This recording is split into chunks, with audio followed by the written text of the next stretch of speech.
ఇవాళ వారు మాట్లాడింది ఏంది, అందులో రాసిన రోతరాతలు ఏంది, 6,000 కోట్ల నష్టం. ఇప్పటి వరకు చెల్లించిందే 7,000 కోట్ల రూపాయలను వాడే రాసిండు మొత్తం ఛత్తీస్గఢ్ ప్రభుత్వానికి.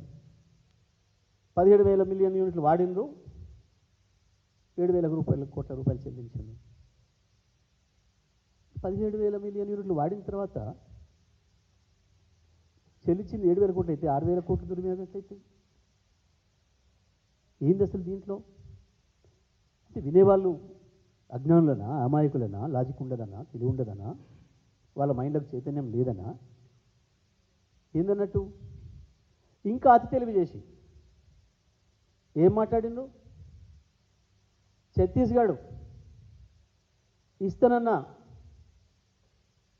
రోజుకు 1000 మెగావాట్ల కరెంట్ ఇయ్యక మధ్యలో అప్పుడప్పుడు 500 మెగావాట్లు, 700 మెగావాట్లు, 300 మెగావాట్లే ఇచ్చింది. ఆ ఇస్తానన్న రోజునాడు వాళ్ళు ఇవ్వకపోవడం వల్ల బయట మీరు ఎక్కువ ధర పెట్టి కొన్నారు.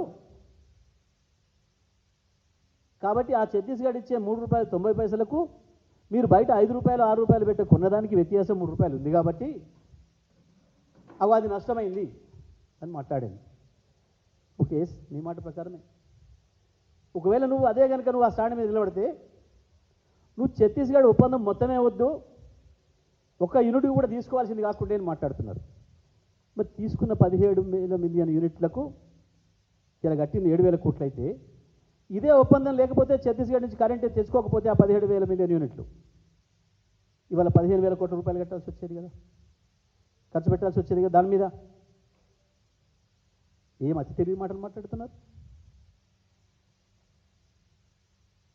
అసలు నీకు ఇవాళ నార్త్ నుంచి సౌత్కి వచ్చిన గ్రిడ్కు మనకు అట్లా వాటానే లేకపోతే ఇవాళ ఇంకా చీకటనే ఉండేది కదా.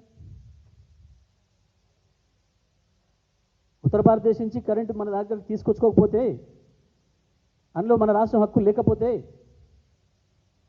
ఏంది వీళ్ళ ఉద్దేశం?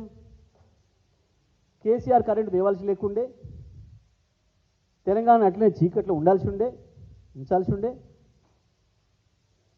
ఈ కేసీఆర్ ఫెయిల్ అయింది కాబట్టి మళ్ళీ తీసుకుపోయి సమైక్యాంధ్రలని కలిపితే బాగుండేది ఉండే. ఇప్పుడు మాట్లాడుతున్నారు కదా,